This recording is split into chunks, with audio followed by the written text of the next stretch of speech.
اور میدان کے سب درخت جانیں گے کہ میں خداوند نے بڑے درخت کو پست کیا اور چھوٹے درخت کو بلند کیا، ہرے درخت کو سکھا دیا اور سوکھے درخت کو ہرا کیا، میں خداوند نے فرمایا اور کر دکھایا۔ خداوند کے زندہ اور پاک کلام میں سے حزقیل اس کا 17 باب۔ اور خداوند کا کلام مجھ پر نازل ہوا کہ اے آدم زاد، ایک پہیلی نکال اور اہل اسرائیل سے ایک تمثیل بیان کر اور کہ خداوند خدا یوں فرماتا ہے کہ ایک بڑا عقاب جو بڑے بازو اور لمبے پر رکھتا تھا اپنے رنگا رنگ کے بالوں پر میں چھپا ہوا لبنان میں آیا، اور اس نے دیودار کی چوٹی توڑ لی۔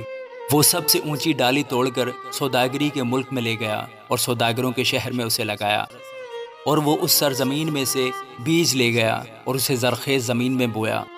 اس نے اسے آب فراوان کے کنارے بید کے درخت کی طرح لگایا، اور وہ اگا اور انگور کا ایک پست قد شاخدار درخت ہو گیا، اور اس کی شاخیں اس کی طرف جھکی تھیں اور اس کی جڑیں اس کے نیچے تھیں، چنانچہ وہ انگور کا ایک درخت ہوا۔ اس کی شاخیں نکلیں اور اس کی کونپلیں بڑھیں۔ اور ایک اور بڑا عقاب تھا جس کے بازو بڑے بڑے اور بالوں پر بہت تھے، اور اس تاک نے اپنی جڑیں اس کی طرف جھکائیں اور اپنی کیاریوں سے اپنی شاخیں اس کی طرف بڑھائیں تاکہ وہ اسے سینچے۔ یہ آب فراوان کے کنارے زرخیز زمین میں لگائی گئی تھی تاکہ اس کی شاخیں نکلیں اور اس میں پھل لگیں اور یہ نفیس تاک ہو۔ تو کہہ، خداوند خدا یوں فرماتا ہے کہ کیا یہ برومند ہوگی؟ کیا وہ اس کو اکھاڑ نہ ڈالے گا اور اس کا پھل نہ توڑ ڈالے گا کہ یہ خشک ہو جائے اور اس کے سب تازہ پتے مرجھا جائیں؟ اسے جڑ سے اکھاڑنے کے لیے بہت طاقت اور بہت سے آدمیوں کی ضرورت نہ ہوگی۔ دیکھ، یہ لگائی تو گئی، پر کیا یہ برومند ہوگی؟ کیا یہ پوربی ہوا لگتے ہی بالکل سوکھ نہ جائے گی؟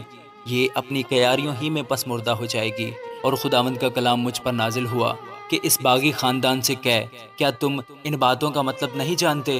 ان سے کہہ، دیکھو، شاہ بابل نے یروشلم پر چڑھائی کی اور اس کے بادشاہ کو اور اس کے عمرہ کو اسیر کر کے اپنے ساتھ بابل کو لے گیا، اور اس نے شاہی نسل میں سے ایک کو لیا اور اس کے ساتھ عہد باندھا اور اس سے قسم لی، اور ملک کے بہادروں کو بھی لے گیا تاکہ وہ مملکت پست ہو جائے اور پھر سر نہ اٹھا سکے، بلکہ اس کے عہد کو قائم رکھنے سے قائم رہے۔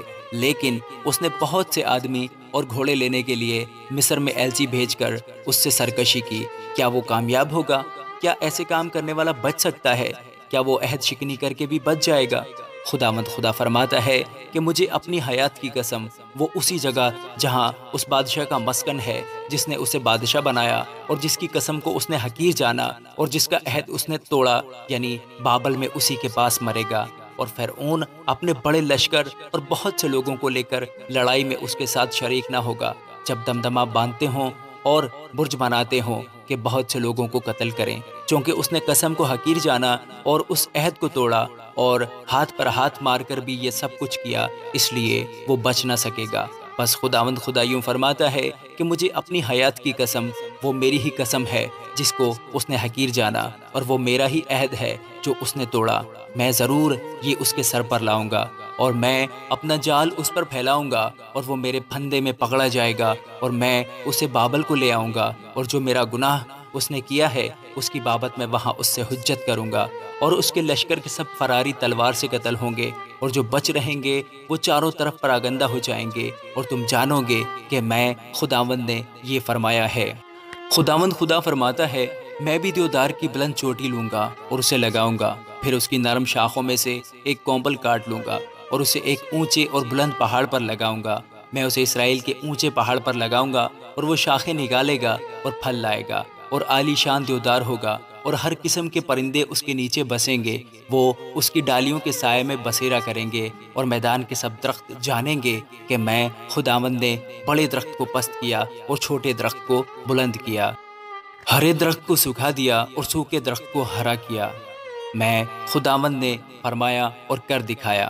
آمین۔